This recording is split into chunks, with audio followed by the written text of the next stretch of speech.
Opa! Então, hoje de manhã eu acordei, né, por volta ali das 9 horas da manhã, abri o meu YouTube no meu celular e me deparei com um vídeo que o Leon tinha postado com o título de Edição de Vídeo para a Internet. Uma coisa que eu faço bem, eu vou dizer, eu sou um bom editor. Né, logo de manhãzinha ali eu assisti esse vídeo e eu achei extremamente interessante muito dos pontos que ele trouxe. E foi interessante ver uma pessoa que está no YouTube há tanto tempo falar sobre o assunto edição de vídeos e como é mais ou menos ali a dinâmica de se editar um vídeo, ainda mais quando você tem horas e horas de filmagem, né? Hoje em dia, o meu trabalho é editar vídeos de Minecraft. E é muito legal porque quando eu era criança eu assistia justamente vídeos de Minecraft e hoje eu tenho, né, o privilégio de poder trabalhar com isso e ganhar um bom dinheiro fazendo isso, que é algo que eu gosto, é um jogo que eu gosto de jogar e é um conteúdo que eu também gosto de editar. Nesse vídeo aqui eu quero trazer alguns pontos principais que eu vi que ele trouxe no vídeo dele e eu quero trazer a minha perspectiva, né? Afinal eu trabalho com isso todos os dias. Eu sei que ele trabalha com isso há muito mais tempo do que eu. Eu editei todos os meus vídeos por quê? Quase 7, 8 anos. Eu tô começando agora, né? Faz poucos anos que eu trabalho com isso e muito menos tempo ainda que eu tenho um canal no YouTube meu mesmo, mas tem muita coisa que ele falou que eu me identifico muito e que eu quero trazer um pouquinho mais a fundo aqui como eu lido com isso no dia a dia. Bom, um dos pontos que ele trouxe ali, né, é que os efeitos, né, as coisinhas especiais, os memes que você coloca ali na edição, ele é, na verdade, o glacê do bolo, né? Eu acho que foi mais ou menos assim que ele disse. O bolo da edição, que não é o glacê, é a sua capacidade de entender o que tem que entrar no vídeo e o que tem que sair. A parte mais difícil realmente, e é a que eu me identifico com a parte mais difícil no meu trabalho, é escolher o que entra e o que sai do vídeo e formar uma história a partir de, né, horas e horas de gravação. Na internet, boa parte dos formatos, você grava tudo. Você decide depois o que vai entrar no vídeo. E é uma coisa que, até quando eu estou editando os vídeos do Ryan, eu percebo isso, que na gravação ele constantemente busca criar conteúdo ali, né? Tipo, pegar bons trechos, boas cenas e depois fica ao meu critério decidir o que fica e não fica no vídeo, entendeu? E criar uma história a partir de todas aquelas horas de conteúdo que ele gravou. Eu volto nos vídeos meus de Pokémon, eu tinha tipo 2 horas e meia de gravação, amigo. Eu fazia 14 minutos de vídeo e eu conseguia concentrar e contar a história. No vídeo também ele citou um pouquinho das partes ali, né, da época que ele fazia vídeos de Pokémon. Eu acho que ele estava se referindo ao Pokémon GO, né? Ele citou ali no vídeo que era mais ou menos umas 3 horas de bruto. E ele transformava essas 3 horas de bruto em 15 minutos, 20 minutos de vídeo. Eram 2 horas de vídeo que ele tinha 3 horas de bruto. Foi ali que eu aprendi coisa de narrativa e tal. Foi ali principalmente, tá? Que eu tinha que contar uma história das coisas que aconteceram, só que eu tinha que colocar o essencial. No meu trabalho hoje em dia, eu faço exatamente isso. O meu chefe, o Ryan, ele normalmente grava ou só ele mesmo, ou ele grava também com amigos dele. Ele faz uma gravação ali com mais 3 amigos dele e vamos dizer que essa gravação teve 3 horas. No final da gravação ali, eu vou ter 3 horas do POV dele, que é o principal, e mais 3 horas de outros 3 POVs diferentes. Então no final eu vou ter 12 horas de bruto para editar. Eu trabalhava 14 horas por dia, um negócio ridículo desse. Só que eu aprendi. No meu trabalho hoje em dia, eu faço 2 vídeos por semana no canal do Skidzy. Por exemplo, o último vídeo que a gente postou foi de 51 minutos, né? Outros vídeos aqui foram de 40 minutos, outros de 40 minutos. Então a gente, principalmente agora, nessas últimas 2 semanas, todos os vídeos estão tendo mais de 40 minutos. Esses 4 vídeos aqui, todos eles tinham pelo menos 9 horas de bruto para eu fazer. Então por semana eu tenho algo em torno ali de umas 18 horas, às vezes até mais de 30 horas de bruto para assistir e para criar esses vídeos de 50 minutos, de 40 minutos para o canal dele. Obviamente essas são as versões finais. As primeiras versões, né, o que a gente chama de rough cut desses vídeos, normalmente eles têm mais de 1 hora de duração. Então a sequência segue mais ou menos assim. Vou pegar como se fosse um vídeo mais basiquinho ali, onde eu tenho os 9 horas de bruto. Eu pego as 9 horas de bruto, né, corto todos os POVs separadamente, transformo em um rough cut de mais ou menos 1 hora e a partir desse rough cut de 1 hora eu vou escolhendo o que eu vou deixar e não no vídeo. E tem um ponto que o Leon falou no vídeo dele sobre matar os bebês. Tem aquelas coisas que tem na gravação do São Bruto. engraçadíssimas. Não, que são ótimas, você adorou aquilo. Fala, isso tem que estar num vídeo. Só que aí quando você tá editando, Ela não casa. não entra, não é necessário. E é uma coisa que eu tenho que constantemente fazer nos vídeos do Skids, né, pro canal do Skids. Eu tenho que constantemente matar bebês ali no vídeo, né? Eu tenho que constantemente tirar do vídeo partes que foram até engraçadas, mas que não se encaixam na narrativa ali. Vou dar um exemplo aqui do vídeo que eu acabei de editar hoje, né? O vídeo que eu acabei de editar hoje, ele tinha 2 equipes, né?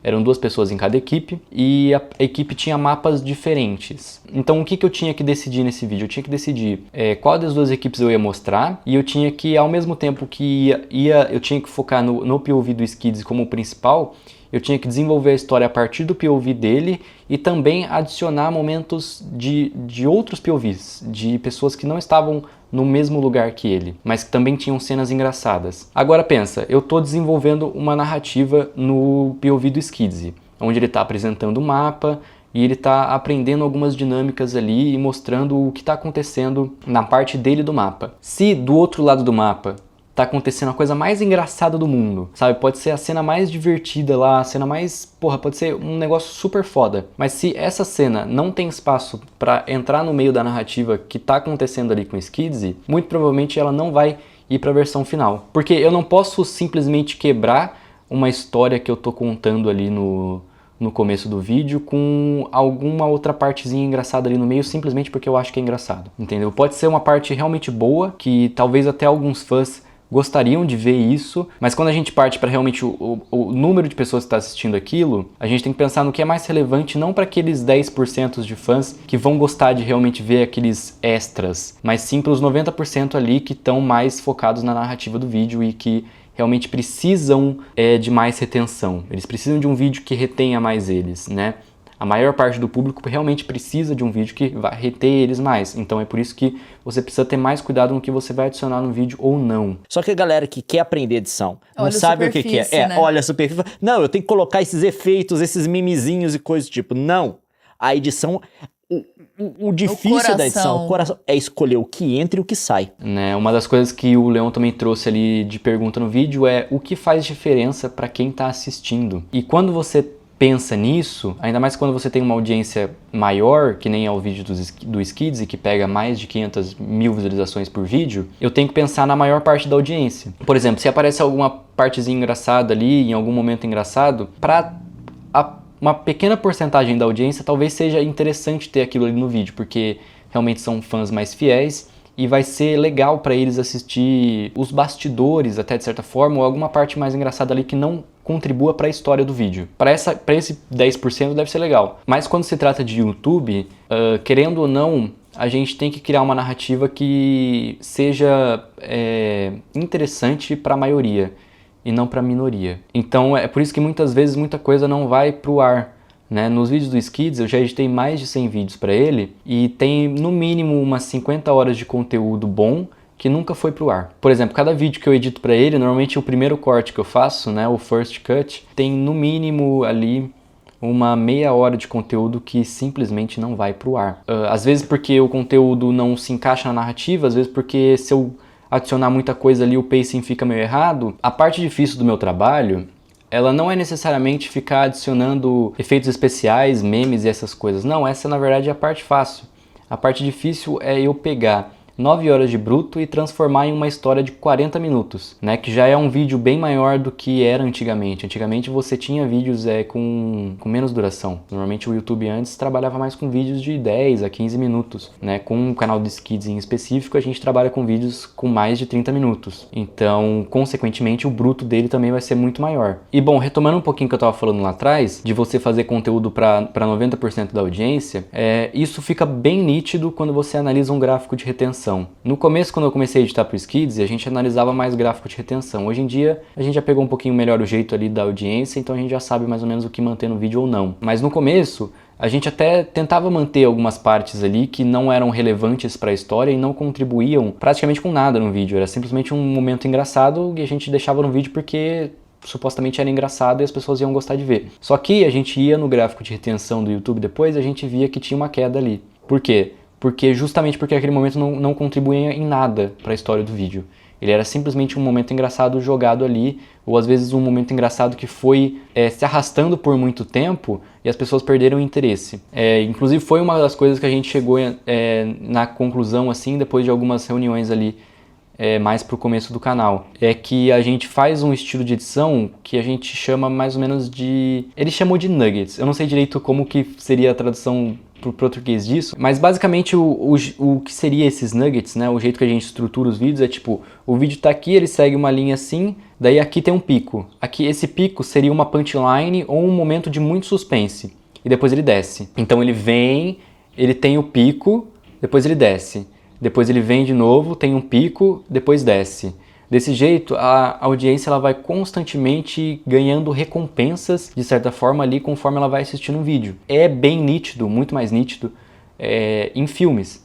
Né? Em filmes você pode ver que a narrativa ela segue até o ponto onde tem um momento mais intenso ali, né? Que pode ser uma intensidade tanto no sentido de suspense, como também no sentido de comédia, né? Só que se você arrasta muito esse ponto aqui até chegar na punchline, o que vai acontecer é que o viewer ele vai provavelmente perder o foco do que realmente importa ali no vídeo. Porque o importante do negócio não é a punchline, ou um momento engraçado, ou um momento de super tensão ali. É a história por trás daquilo e como que aquilo se desenvolveu, né? É como se fosse micro emoções que você traz para a audiência no meio de uma grande emoção final que vai ter realmente a recompensa apenas no final do vídeo. E quando você tem esses mini picos, né, de atenção ali, você consegue trazer diferentes sentimentos no mesmo vídeo.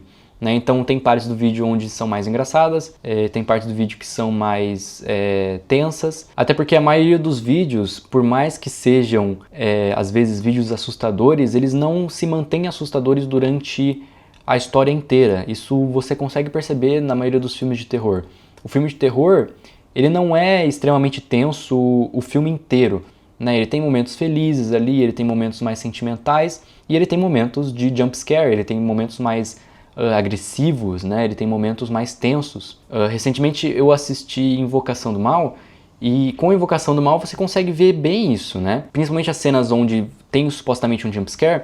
Ela normalmente começa normal, começa tranquila, e ela vai escalonando até que chega no ponto, no auge aqui, tá ligado? No ápice. E no ápice, normalmente, ou você tem um jumpscare, ou não te é entregue nada.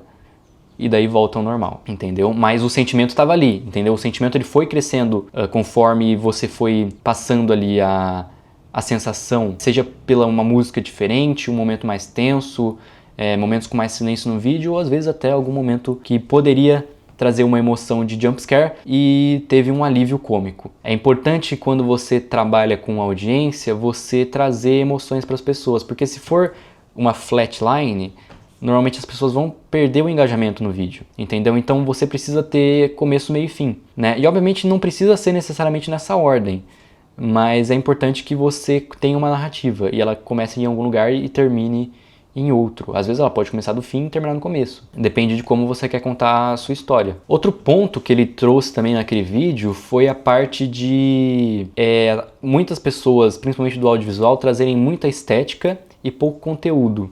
Esse cara faz as imagens muito boas. O vídeo é inassistível. O conteúdo é inassistível. Mas as imagens são muito boas. O que realmente prende as pessoas no vídeo não é muitas vezes nem a qualidade da câmera, né, e nem o cenário em si.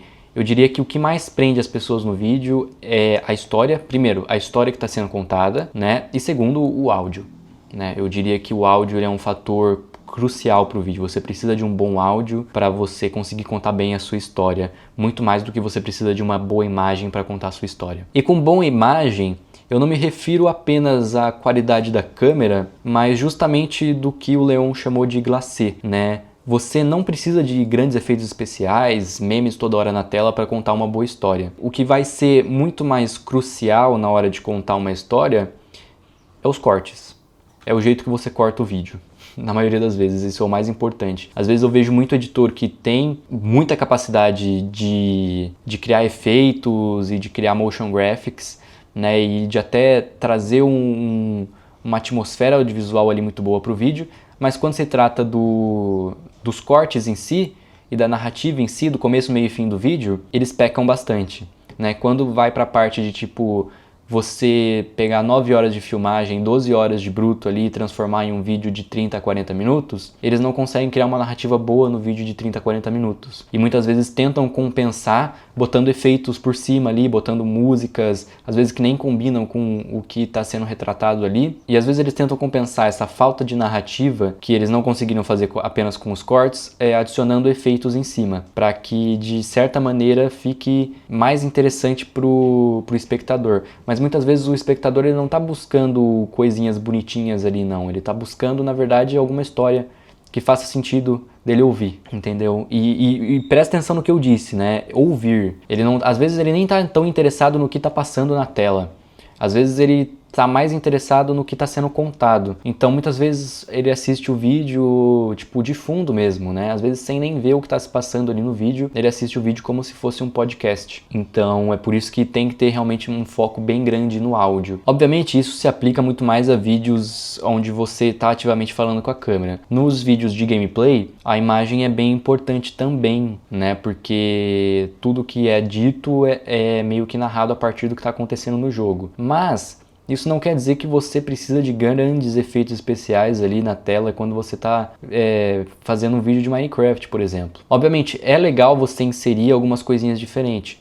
Uma das coisas que o Leon fazia lá atrás, na época de 2013, era isso daqui, ó. Eu lembro desse vídeo aqui, essa é uma série que eu assisti dele há muito tempo atrás, eu gostava pra caramba, que era o Minecraft de férias. Esse vídeo é de 18 de maio de 2013. Ele trouxe uma das coisas que existem no Minecraft, que é o Replay Mod. E, se eu não me engano, ele usou o Replay Mod. Eu não sei direito se tinha outra coisa que fazia essas timelapses que eu vou mostrar aqui. Mas em 2013, ele usou uma coisa que hoje em dia, no meu trabalho, eu uso ativamente, que é justamente isso aqui, né? Aqui ele estava construindo a esfinge e aqui é simplesmente uma time-lapse da esfinge sendo construída. E isso aqui é uma coisa que eu uso no meu trabalho hoje em dia, em 2025, né? Eu lembro que nessa época aqui do YouTube de 2013, tinha pouquíssimas pessoas que faziam isso aqui. Normalmente as pessoas que faziam isso aqui não eram pessoas que postavam vídeos no estilo do Leon aqui, né? Eram pessoas que trabalhavam mais com construção no Minecraft, que nem o Sox. Mas o Leon trouxe isso de uma maneira muito interessante para os vídeos dele,